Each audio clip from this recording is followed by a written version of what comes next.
بسم الله الرحمن الرحیم.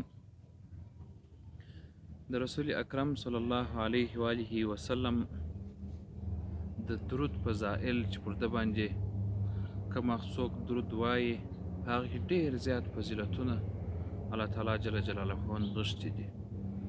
د یوه قصه به زه درته وکړم چې یو کس و ډېر زیات پوروړی و، 500 دیناره د سرو زرو په دغه کس باندې وه، د څو نفرو پر باندې وه. نو ده د ځان سره وویله ول هره ورځ ماته ځانګړي خلک پوروړي راځي، نو زه به دغه پیسې د یوه کس څخه پور کړم، ټولو پوروړو ته به یې ورکړم، نو بر ویم دا پوروړی یوي. داسې یې وکړل، همداسې د یوه سړي څخه پیسې پور کړلې، ټولو پوروړو ته یې ورکړل. هغه ته یې وعده ورکړل چې په پلانکۍ ورځ زه ستا پور درکوم. خو دی په خپل وعده کې هغه ته پاته رالی، بیا هغه عرض پر وکړي چې زه تا نور بندي کوم، عمر قید به دې کړم.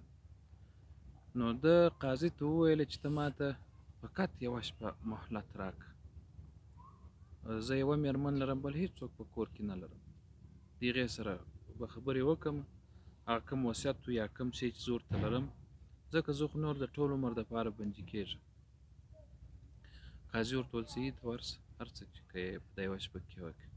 نو دی رالی خپلې مېرمنې ته یې وویله چې پوروړي پر ما باندې عرض کړی دی، ما د تل دپاره قاضي حکم کړی چې ما عمر قید کړي، د ګرد عمر دپاره زه بندي شم. نو مېرمنې ورته وویله چې راسه نن شپه په پیغمبر علیه الصلاة والسلام باندې درود وایو، تر هغه وخته پورې چې بیدېږو.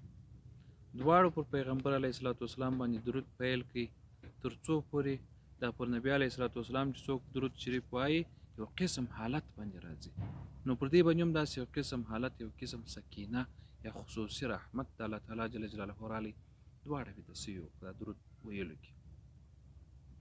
دا سړی وایي زه د شپې خوب وینمه چې پیغمبر علیه الصلاة والسلام خوب کې راته رالی، ولته ورسه دا ستاسو د ولایت والد ورته ووایه چې پیغمبر علیه الصلاة والسلام سلام در باندې وایه، تا ته به 500 دیناره درکړي چې پر تا باندې چې خپل پور به ادا کړي. او که درته وویله چې نښانه راته ووایه، ورته نښانه داسې ده چې ته دا والي بیا هره شپه په پیغمبر علیه الصلاة والسلام باندې 100 واره درود وایه، ولته مخصوصا هم هغه 100 واره درود وایه، خو یو وار چې پکښې خطا وتلې دغه نښانه ده. دی هم رالی سده سهار والي ته چې زه پیغمبر علیه الصلاة والسلام را لېږلی یم، پر تا باندې سلام وایه او ته ماته دغه 500 دیناره راکړه. هغه ویل نښانه چې شته، نښانه یې ورته وویل چې ته هغه پر پیغمبر علیه السلام چې 100 واره درود وایه او یو وار چې مخصوصا پکښې خطا وتلې. د والي هم د سترګو اوښکې رالی چې و همداسې ده، نو 500 دیناره ول واخه دا ستا د پوروړي او 500 دیناره نورې بلابود واخه.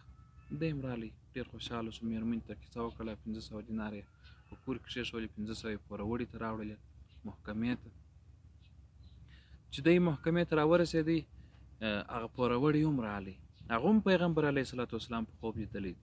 هغه ورته وویل نور ما پور تا ته ما در بخښلی دی، دغه 500 دیناره نور هم واخه.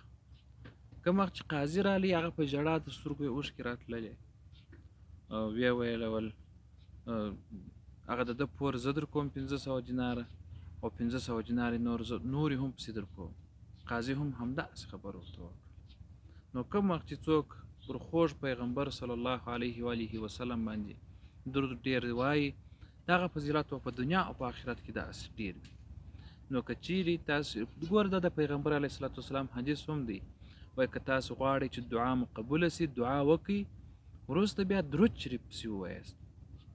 او که چیرې تاسې ډېر زیات مشکل کار لرئ، نو 500 واره درود شریف ووایاست.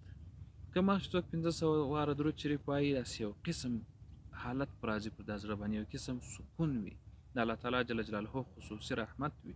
ځکه د نبي علیه الصلاة والسلام حدیث دی، وایي الله تعالی جل جلاله وایي که چیرې تاسو په پیغمبر علیه الصلاة والسلام باندې یو ځل درود شریف ووایاست، الله تعالی جل جلاله پر تاسو باندې 10 رحمته نازلوي. نو که چیرې څوک درود هر څونه زیات وایي، پر هغه باندې به رحمتونه ډېر زیات وي، الله تعالی جل جلاله به دعاګانې هم ډېر ژر قبلوي. نو که تاسو یو ډېر حاجت لوی غټ حاجت لري، تاسو 500 واره د شپې درود شریف ووایاست، هغه خپل حاجت بیا وروسته په دعا کې الله تعالی جل جلاله ته ووایاست، انشاءالله د الله جل جلاله په فضل به ستاسو حاجت سرته ورسیږي. یو خواهش تاسو څخه دا کوو چې دغه ویډیو ستاسو ملګرو ته د ثواب په نیت باندې ولېږئ، سره شریکه یې کړئ.